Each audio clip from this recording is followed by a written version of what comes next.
Another edtech firm, Unacademy, has courted wide controversy for firing a teacher after a video of the teacher criticizing the government's newly introduced criminal code went viral.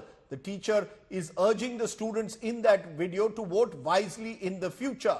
The opposition has called this a move a threat to academic freedom.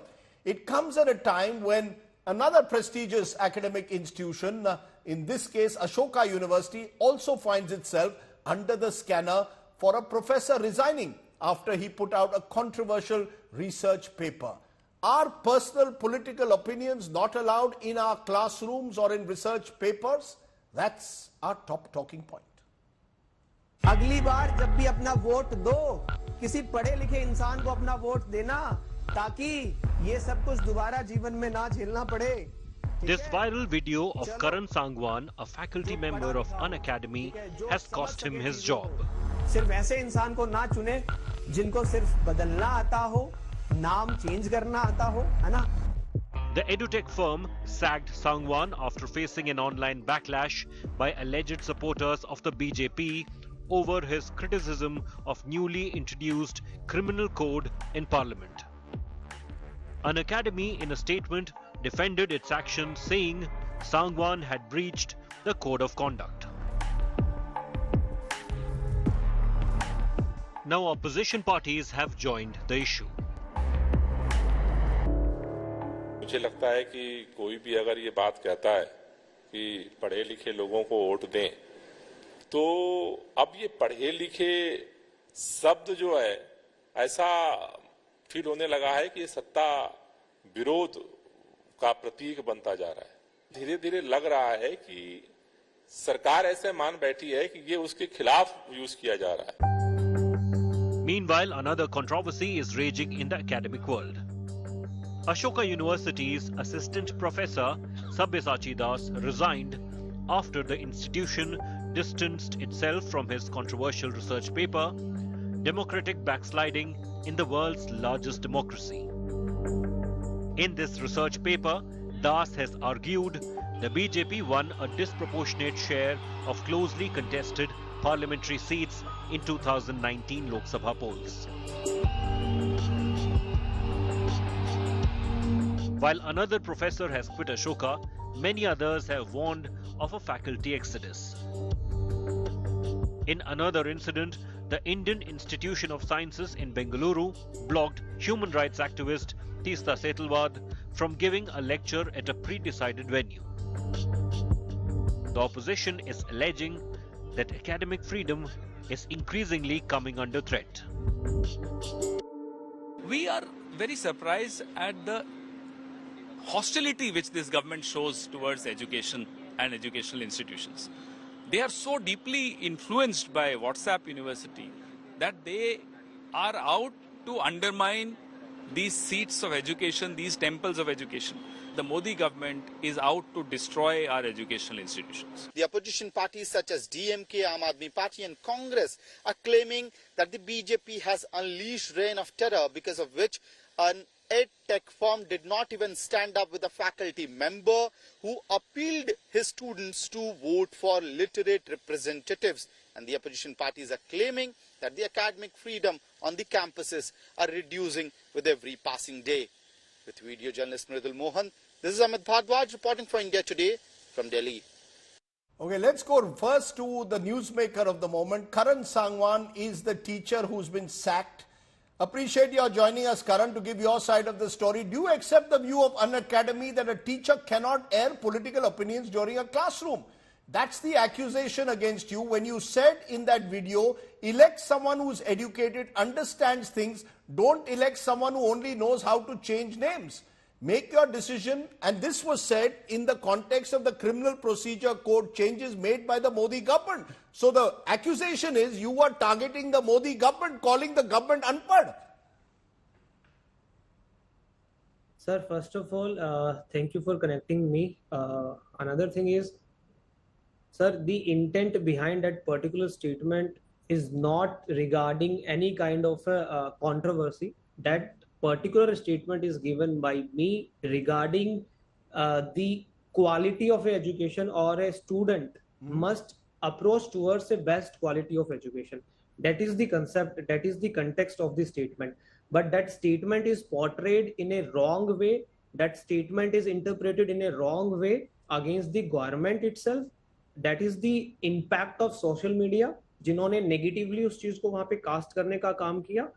And the statement is not a political in its nature in itself. And the another thing is that is not a classroom of Unacademy. That video or that statement is given on my YouTube channel, that is Legal Pathshala, now renamed as Karan Sangwan. That is not the platform of Unacademy, sir. No, but let's look at two parts. You are saying that your statement has been taken out of context. The fact is, I saw the video. You are talking, Karan, about new laws replacing IPC, CRPC and the Evidence Act. So when you make this statement that don't elect someone who only knows how to change names, people will naturally see it that you are referring to the Modi government and Home Minister Amit Shah. Are you telling me that there was absolutely no political message in your statement? And are you not trying to influence the opinion of those young students by saying, don't vote for those who have brought in simply this name change in the new laws? Yes, I'm not trying to influence any of my students. That particular statement is given only in context of education. I am teaching something to my students, or after summing up that particular topic, I generally give a statement with that particular intent, which I have already told you.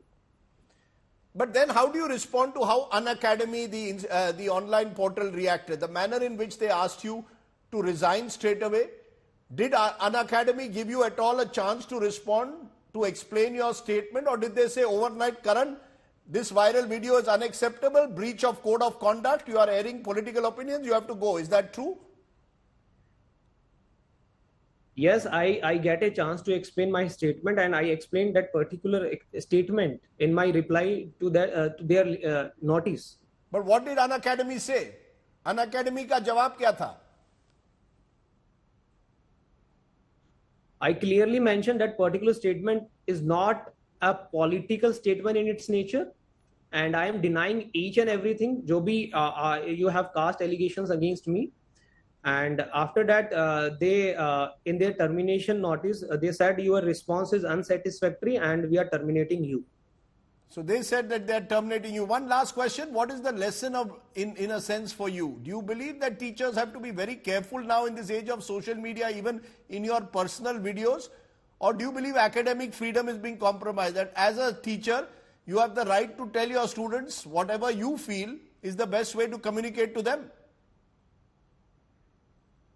See, I as a teacher have some responsibilities, have some obligations to impart a best quality education, to aware my learners in a best possible way for their best future.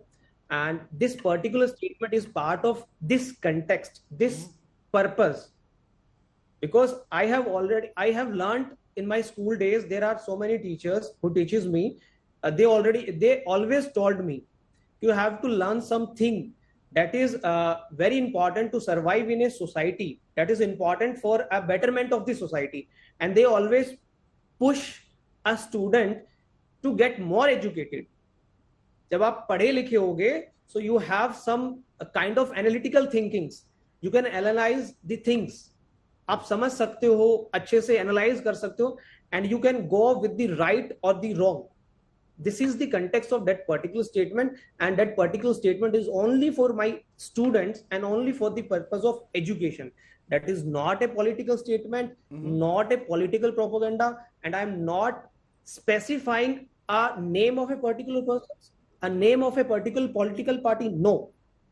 So do you think that in some ways social media has then been used against you to target you, that because of that Unacademy maybe succumbed to social media pressure and asked you to resign? Are you blaming social media for what happened? Maybe it is the reason because there are so many persons on social media. They can interpret my statement in a way that we want to understand. Okay, we'll leave it there. Karan Sangwan, who was speaking to me earlier, trying to defend his position, saying he was not airing a political opinion. Let's raise the big question, because it's not just Karan Sangwan. We told you about Ashoka University, also the Indian Institute of Science. Activist Teesta Setalvad was denied entry to make a speech. Eventually, the faculty had to intervene. Big question, is academic freedom under threat in universities and education institutes? Is there space for anti-government dissent in universities? Are academics free to air their political opinions? Just some of the questions we'll raise. I'm joined by Pulapre Balakrishnan. He's an academician. He's also been associated with Ashoka University. Praveen Chakravarti is a political economist. He's associated with the Congress party. We should super him as head of the Congress's data analytics cell. So I'll tell my producer to do that. And Mohandas Pai is chairman Areen Capital and Manipal Global Education. Appreciate your joining us, sir. I want to come to you, Mr. Balakrishnan, because you, in a way, I know you don't want to speak about the specific instance in Ashoka, but the wider question. Do you believe academics have the freedom to do research papers like a professor, young professor did in Ashoka, but found himself tangled in political controversy when he suggested that maybe some part of the 2019 poll was manipulated? Do you believe that Ashoka University or any university must give space to academics to air their views? Or do you believe there are codes of conduct for anyone, whether Unacademy, Ashoka or anywhere? So long as a work does not involve defamation or hate speech and is purely intellectual in the sense of involved with the production of knowledge, I think it is admissible. For academic work, there is a standard procedure. People write papers, and if they want it published, they try to get it peer-reviewed. If it succeeds, you have to take the paper with a certain degree of confidence. If it doesn't find its way to a peer-reviewed journal, then the author is in some trouble. Or his argument doesn't go through. No, so are you saying that if I'm a academic, I write a research paper, as happened in the case of Ashoka, that paper then becomes tangled in political controversy because it is raising vexed political issues. If the academic cannot successfully defend his paper, is the university well within its rights to accuse him of partisanship or of not being, of his paper not being academically rigorous enough and ask him to leave? Or do you believe this should be part of healthy debate within campuses? Absolutely. Let me just tell you, nobody has been asked to leave in the specific case that you are referring to. But yes, there should be healthy debate. These are issues related to the economy and the polity, and they should be discussed. No, you're saying no one been asked to leave, but the individual concerned, Professor Das, has, we are told, quit the university, and many of the academics have protested against it, saying it's a violation of academic freedom. That you've got a research paper, allow the research paper to be discussed before you take any action, and why should you act on a research paper in the first instance? Let me mention to you that first and foremost, that when I came on your show, I said that I'm coming here in my personal capacity. Sure. As an economist and an academician, so please, I would request you to change the way you present my profile. I'm here only in my personal capacity. I want to emphasize that. Okay. So once again, the standard practice is people write papers. They are peer-reviewed. They are published. In some cases, when they are not peer-reviewed and they don't succeed in finding publication, then you decide that the individual has tried to fly a kite and it hasn't succeeded. Right. The reason, Praveen Chakravarti, one of the reasons you're on the show is because you wrote an opinion piece today suggesting that you see this as those on governing boards of universities not being able to understand what a liberal arts campus is all about, where you allow a free flow of ideas, that the men in the suits do not seem to understand how the boots of teachers actually work. Now, India is not an American campus. Let's be honest. America's liberal campuses are very different from Indian liberal campuses. And Ashoka University is based in Haryana. BJP ruled. Unacademy is an online edu-tech site, but it is living in a world very different from what is in the United States. So, are we trying to impose American standards of academic freedom in India? Good evening. See, the first thing I want to clarify is the fact that we are discussing Ashoka University today tells us that it has become an institute of national importance and national pride. So we must give kudos to the founders and the management for having built such a credible institution in a short span of time.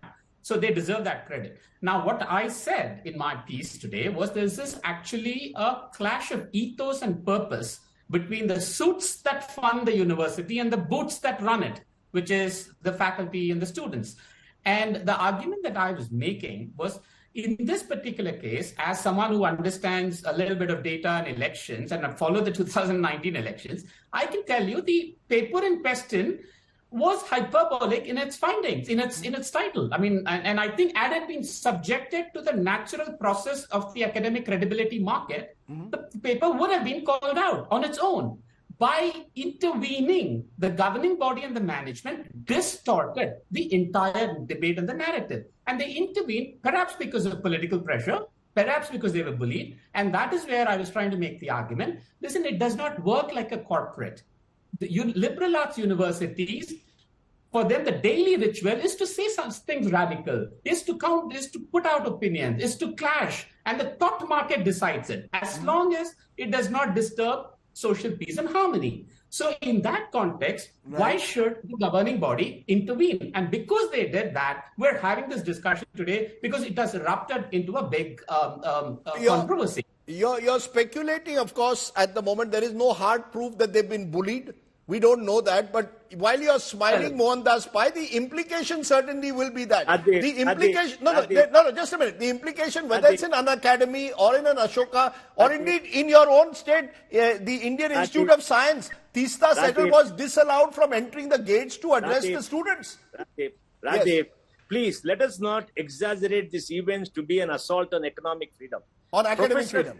Professor spoke very clearly and said, look, a paper has to be peer-reviewed, then only it gets credibility, other they'll be flying a kite. I agree with the professor. In this case, this gentleman has not got the paper peer-reviewed. He's put it up on social media. He has used the university's name. The university has said very clearly that he should have got it peer-reviewed, used the university's name, and that is wrong. So what is the big deal? Professor says is correct. He's not peer-reviewed.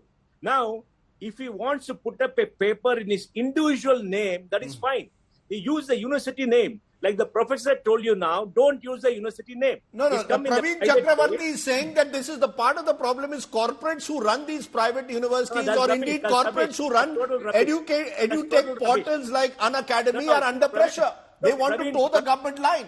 Look, Praveen is playing politics. That's total rubbish. If you look at who is the... We know what you play every day. No, Praveen, let him complete. I'll come back to you. Look at who is the chancellor, who is the vice chancellor. They're all part of the managing committee. They're very reputed people. They've also agreed to this. They're given a university statement. And in case of that Unacademy, I mean, obviously, that person has made some comments. Obviously, Unacademy feels is outside the context and they're taken whatever action. There's a code of conduct. Now, he disputes the code of conduct. He disputes it, but the company does not agree. He can take it to court wherever it is. There's no assault on anybody. Let's not exaggerate. There are 16 lakh faculty in colleges in this country. These incidents are going to happen once in a way. It doesn't mean the entire thing. Let me tell you, for all this ISC talk, in JNU, they shut out so many people from coming. General Bakshi was not allowed to come. Many people are not allowed to come. I don't think you stood up for academic freedom. No, I stand up for campuses being spaces where we will hear General Bakshi and a Tista Settlewat. We should hear both. Tista Settlewat is a controversial figure. If the university feels that it's not conducive, the university has a right. It is between the university and the faculty. Let them decide what is there. Many people have been shut out. I've seen it happen regularly. Yeah, they shouldn't happen. They shouldn't happen. Just because they've happened in the past, they should happen. But let Mr. Balakrishnan wanted to intervene while you were speaking, Mr. Pai. Yes, Mr. Balakrishnan. Thank you very much, Rajiv. I just want to say that the issue whether papers are peer-reviewed or not is not the question. The point, the merits of the paper is not for a university to decide. And therefore, I would say that actually faculty should be given as a norm, unconditional freedom to say what they think is correct on the basis of their research. And it is clearly pressure from government which is making private and public institutions in general, all the instances you gave, from the Indian Institute of Science to a private institution, are all instances where these institutions are under pressure from government.